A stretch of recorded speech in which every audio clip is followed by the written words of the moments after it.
Jean-Marie sont ici. Les œuvres que vous voyez là datent de 1982, 83, 84, jusqu'à on a commencé le métier. Alors Jean-Marie ne connaît pas forcément le nom des couleurs, mais vous regarderez et vous verrez avec quelle passion il travaille la couleur. Alors vous regarderez aussi comment son pinceau, au travers des personnages, il tapote avec son pinceau et puis comment il lance la couleur de manière merveilleuse. Alors vous verrez, à chaque fois, ce sont des personnages. Alors, ce sont des personnages, moi j'avais tendance à dire moléculaires, mais vous allez voir, à chaque fois, dans chacun de ces personnages, les yeux, la poitrine, et puis le bas-ventre. Les 4 peintures que vous voyez là sont des gouaches, parce qu'à l'époque, la peinture ça coûtait cher, hein, la peinture acrylique, peinture à l'huile, et donc on travaillait simplement avec de la gouache, et tous les tons que vous allez voir là, il les a cassés en fait, il a mis beaucoup de blanc dedans, et puis il a atténué. Quelques temps après, on peut acheter un peu de peinture à l'huile, et Jean-Marie fait ses toiles ici, avec des tons cassés de nouveau, mais cassés avec du noir plutôt. Et là, on est dans une autre tonalité. Et alors, regardez bien ces toiles, parce que c'est assez extraordinaire. Il faut s'y arrêter. Quand vous regardez cette toile, ben, vous voyez le personnage, et puis oui, le nez se transforme encore avec un autre personnage. Mais quand vous regardez tout en bas de la toile, ben, en fait, c'est une maternité qui l'a faite. Hein, et on voit très bien le personnage qui apparaît petit à petit. Alors, imaginez les conditions dans lesquelles on travaillait. Nous étions dans une cave à Aubechies, une cave à vin, et 120, ouais. Et on fait ça, on touchait le plafond. Donc sa toile fait 1,50 m.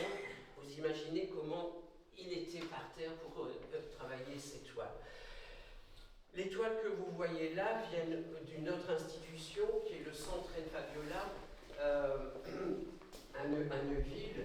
Et les peintures que vous voyez là, c'est de Paul Jean. Alors ça fait un coup de poing, hein, faut regarder. Mais après, approchez-vous parce que, en fait, Paul Jean ne s'exprimait pas avec le même vocabulaire que nous. Il avait beaucoup de mal. Mais au travers de la peinture, regardez comme les personnages apparaissent, comme il y a un tourbillon, comme il y a un mouvement qui se fait. Et alors souvent, il y a un mélange des techniques. Et au travers de ces peintures, vous allez voir des marqueurs, vous allez voir des crayons de couleur, vous allez voir de la gouache, même à certains endroits, la peinture à l'huile. Il faut vraiment s'y arrêter à un moment pour percevoir vraiment la qualité de toutes ces œuvres. Malheureusement, Paul Jean est décédé il y a pas très longtemps, il y a quelques temps. René, en 2015, bon, ça a été capitale européenne de la culture.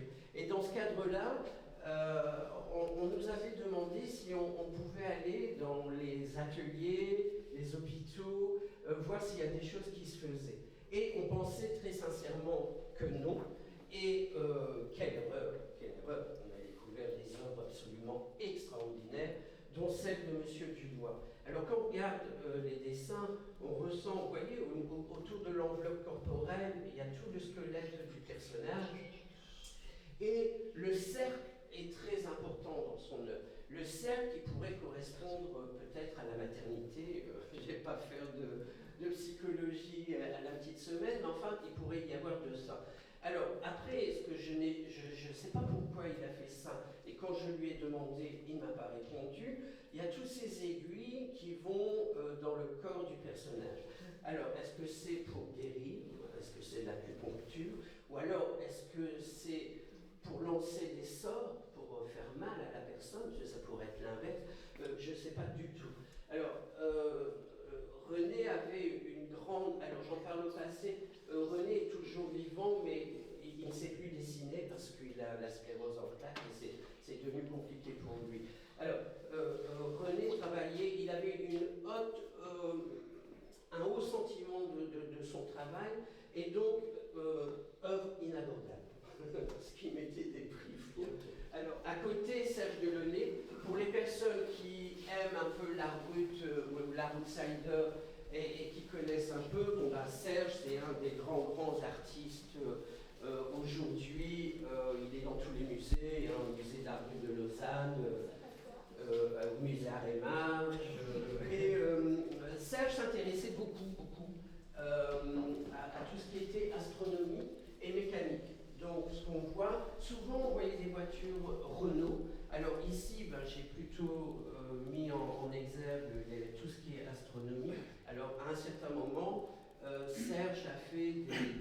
tableau érotique, véritablement érotique. Et l'institution n'a pas accepté, et puis son œuvre a été censurée à ce moment-là. Alors, est-ce qu'on a le droit de faire ça? Jusqu'où allons-nous? C'est compliqué. Toujours est-il qu'il y a très peu d'œuvres qui ont résisté, et il y en a quelques-unes aujourd'hui au musée Arts et Marge à Bruxelles qu'on a pu avoir. À côté, Niels Dieu. Alors Niels, c'est un monsieur magnifique que j'ai rencontré grâce à André qui est ici, lorsqu'on a préparé Monde capitale européenne de la culture. Alors Niels, c'est quelqu'un qui est dans l'abondance. Il dessine tout le temps. Alors il fait aussi des céramiques, mais principalement le dessin. Et au début, c'était vraiment du dessin crayon, marqueur, crayon couleur. Et puis à un moment, il avait besoin de la vitesse, je crois. Il faut que ça sorte, Et donc il a fait de très belles acryliques.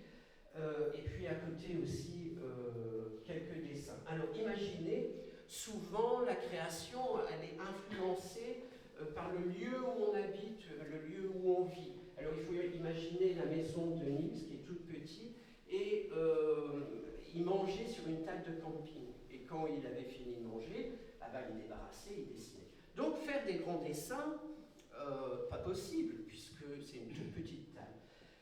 Et puis quand on a fait ce monstre capitale européenne de la culture, le musée des Beaux-Arts était devenu trop petit pour mettre toutes les œuvres, donc on a dû louer un château, le château d'Avray, c'est ça, le château d'Avray. Et là, avec André, Laurence, on a animé des ateliers, tout ça, et puis Niels, d'un seul coup, il a découvert le grand format. Ça a été 3 semaines, un mois extraordinaire, parce qu'en un mois, il a peint des immenses toiles, et puis du coup, aujourd'hui, il continue. Alors, Julien Tama, alors Julien a aussi participé à l'atelier d'André, et Julien était plutôt SDF, il vivait plutôt dehors, et puis de temps à autre, il participait aux ateliers d'André. Alors, Julien n'était pas spirit, mais il avait des visions, et ressentait des choses. Et par exemple, sur cette toile, il a ressenti que Mons allait être anéanti par le feu et par les eaux. Alors, pour les Montois, parce que là, on a exposé la toile il n'y a pas longtemps à Lille, et les Montois sont venus et ils étaient frappés parce que le beffroi, tous les Montois reconnaissent absolument le beffroi, la collégiale. Et alors, vous voyez, il y a la foudre qui tombe, l'eau qui envahit un petit peu la ville. Et puis, malgré tout, il y a ces petits dauphins qui apparaissent à un certain moment sur la toile. Alors, ça, ce sont des toiles qui sont tout à fait rares parce qu'à un moment, Julien a dit à André qu'il ne voulait plus peindre sur toile parce que c'était de la peinture de bourgeois. Et lui, il voulait peindre, alors, sur de la toile de shit, comme André dit, mais c'est plutôt de la toile de jute. Et voilà. Vraiment, vous voyez, la toile de jute qui est épaisse comme tout. Alors, aller peindre là-dessus, peinture acrylique, je vous assure que c'est pas évident. Alors, à qui appartiennent les œuvres? Parce que c'est ça aussi, à un certain moment. Julien disparaît de la circulation, on ne sait pas ce qu'il est devenu. Et puis un jour, l'hôpital de Mons se téléphone en disant « Écoutez, ou c'est toi, André, qui téléphone ?» et qui disent ben là, il y a une pièce, il y a plein de bordel, quoi, il y a plein de trucs, et tout part au parc à conteneurs demain. Et on a vu qu'il y avait des peintures. Si ça vous intéresse, venez, mais vous venez tout de suite parce que demain on met la poubelle. Alors évidemment, on y est allé, on a été très émus, on a découvert une vingtaine de Julien Tama, on les a sauvés, mais à qui appartiennent-elles, hein? Celle-là, c'est clair parce que c'est André qui nous les a données, mais là, on ne sait pas. Alors maintenant, si on ne les a pas prises, elles seraient au parc à conteneurs. Donc, elles appartiennent, en fait, c'est ça, toutes ces œuvres appartiennent à la communauté. Alors, Olivier, c'est vraiment, vous savez, des chances de rencontre, j'ai envie de dire. j'étais au Marronnier et pour voir d'autres artistes, et notamment M. Schumer. Et puis, dans un couloir, je rencontre Olivier. Et Olivier comprend qu'on vient pour éventuellement faire une exposition. Et il revient avec 4 dessins, parce qu'il n'y en avait pas 5, 4. Et puis il a dit, mais tenez, prenez-les, parce que de toute façon, je les mets à la poubelle. Bon, est-ce qu'on avait le droit? Enfin, c'est délicat. Donc, on a regardé à ce moment-là l'infirmière, et puis l'infirmière a dit, bah oui, il jette tout. Donc, on a pris les 4 tableaux. Qu'est-ce qu'une œuvre? À partir de combien est-ce qu'une œuvre se définit par la quantité de travaux que va faire l'artiste? À partir de quand une œuvre apparaît-elle? Alors bon, moi je trouve que ces travaux ici sont absolument formidables. Alors, Mons 2015, je reviens avec ça, on avait quand même un peu d'argent pour travailler, donc on a fait faire les cadres par un encadreur professionnel. Et comme tout professionnel qui se respecte, il nous a complètement bousillé les œuvres. Tout à l'heure, approchez-vous, vous verrez, il a mis des doubles faces parce que c'est du papier machine, il n'avait pas de moyens, il n'avait pas. Eh bien, il a mis du double face et vous voyez, c'est en train de manger le papier. Et comme il a mis double face sur les dessins, bah, dans 10 ans, on a des taches brunes, vraiment, quoi. Alors regardez, c'est vraiment des labyrinthes où apparaissent des personnages vus de profil, souvent vus de profil, et puis il y a quelques personnages qu'on voit de face. Je n'ai pas retrouvé, j'ai cherché après, mais je ne les ai pas retrouvés, mais si vous regardez bien, vous pourrez les trouver. Alors là aussi, ben, Olivier, je ne sais pas où il est, là, on s'est perdu de vue.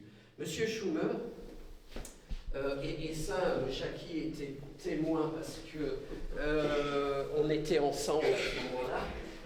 Rentrer dans la chambre de Schumer, c'était absolument extraordinaire. Tous les murs.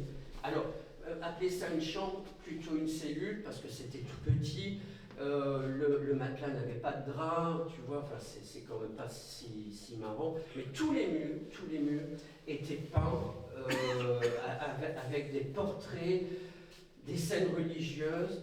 Et puis à côté de ça, il dessinait sur les papiers qu'il pouvait trouver. Donc de nouveau, papier machine à 3, quelques stylos, vous voyez, stylos verts, parce qu'à ce moment-là, c'est ça qu'il avait. Alors, il écrivait beaucoup. Il écrivait à sa famille, il écrivait à sa sœur, avec à chaque fois des dessins sur le côté. Donc on a vu ça, on était tellement émus de voir ça. Et sa chambre était tellement trop petite qu'on demande si on peut mettre tous ces dessins, et puis il y avait des peintures aussi, si on peut les mettre dans le couloir. Donc on a pu faire ça. Et puis attendez, on était en 2014, né au 19e siècle. Un médecin passe, et puis il dit, mais monsieur Schumer, qu'est-ce qui se passe? Et donc on explique qu'on va exposer, et le médecin dit, ah bon, ça vaut quelque chose? Monsieur Schumer, je vous prends un tableau. Il a pris un tableau, il est parti. Bon, tu vois, on était quand même un peu sciés avec ça. Enfin voilà, l'œuvre. Alors monsieur Schumer est mort il y a vraiment à peine 2 ans, il n'y a pas très longtemps. Mais il laisse effectivement un témoignage que je trouve assez fantastique. Alors, on va continuer avec Lionel Vinge. Alors, Lionel Vinge, il y a des histoires qui sont merveilleuses parce que, bon, quand vous regardez, on est plus dans l'art, alors je ne vais pas dire art brut, mais art outsider, donc ce sont des gens qui n'ont pas eu d'éducation artistique, qui n'ont pas le besoin de montrer. Bon, avec Lionel Vinge, on n'est pas du tout là-dedans. Lionel Vinge, c'est un des grands surréalistes belges. D'ailleurs, il y a une exposition sur les 100 ans du surréalisme actuellement aux Beaux-Arts à Bruxelles. Il faut absolument y aller. Mais vous avez raison d'être ici parce que ça c'est mieux. Mais j'exagère à peine, non? Et Lionel, en fait, c'est un amour de jeunesse, quoi. Je me souviens, j'avais entre 16, 17, 18 ans, je faisais des études d'art. Et puis, Lionel exposait beaucoup dans la région. Et puis on avait l'occasion de le rencontrer. Et moi, c'était quelqu'un que j'admirais, comme Camille Jeté, enfin vraiment avec ses dessins tellement inventifs. Et donc on s'est rencontrés quelques fois. Et puis, bon, la vie a fait qu'on s'est séparés. Et puis il y a quelques temps, Chantal Bowens, qui était sa galeriste, qui aimait beaucoup mon travail quand je peignais et qui cherchait des lieux pour faire des donations, elle tombe sur mon nom et au travers de mon nom sur la fondation. Et c'est comme ça qu'on a eu ces œuvres, et c'est sûr qu'on ne peut pas refuser. Alors, vraiment, vous vous approcherez. Alors, Lionel a d'abord été batelier, parce que le papa de Lionel était batelier, puis lui, après, a fait plusieurs fois le tour du monde sur un bateau marchand, je présume, je ne sais pas trop. Et puis après, il est revenu et il a fait du théâtre. Alors, sans doute qu'il devait attendre longtemps avant de rentrer sur scène, et donc pendant ce temps-là, il dessinait. Et puis c'est un des acteurs qui lui a dit « Mais Lionel, pourquoi tu ne dessines pas ?» Et puis bah, c'est venu comme ça, petit à petit. Et alors Chantal racontait, Lionel s'est marié avec une dame, alors une flamande, c'est important, parce que du caractère, qui lui a dit « Lionel, vous voulez peindre? Vous allez peindre. Mais vous allez peindre. » Et donc Lionel, toute la journée, dessinait. Et comme il n'avait pas beaucoup de matériaux, parce que vendre, ça le saoulait un peu, exposer, ben, il fallait que Jackie insiste quand même. Donc en soi, il est prude quand même. Hein. Et comme il n'avait pas beaucoup de moyens, eh bien, il prenait tous les matériaux qu'il pouvait trouver. Donc du papier millimétré, un carton. Tout était bon pour lui. Alors, vous vous approcherez parce que son dessin, il est plein de poésie et les écrits. Alors, écoutez le chant des cigales à Mouriès, le 29 juin 1974. Donc, il nous définit, on est le 29 juin 1974. Il doit faire beau, il écoute le chant des cigales, donc il est allongé. Et puis, il nous donne une autre information. Il fait ça un après-midi, le samedi. Hein, donc on est l'après-midi, il y a du soleil, vous voyez, long, il doit faire chaud, c'est pour ça qu'il est allongé. Et puis il met temps chaud, Mistral. Ah, il y a du Mistral, mais regardez les arbres, comme ils volent. Et puis lui, d'un seul coup, il est dans l'espace aussi. Quoi. Enfin, il faut vraiment s'asseoir et puis rêver avec l'œuvre de Lionel. Voilà, merci beaucoup et bonne visite à vous.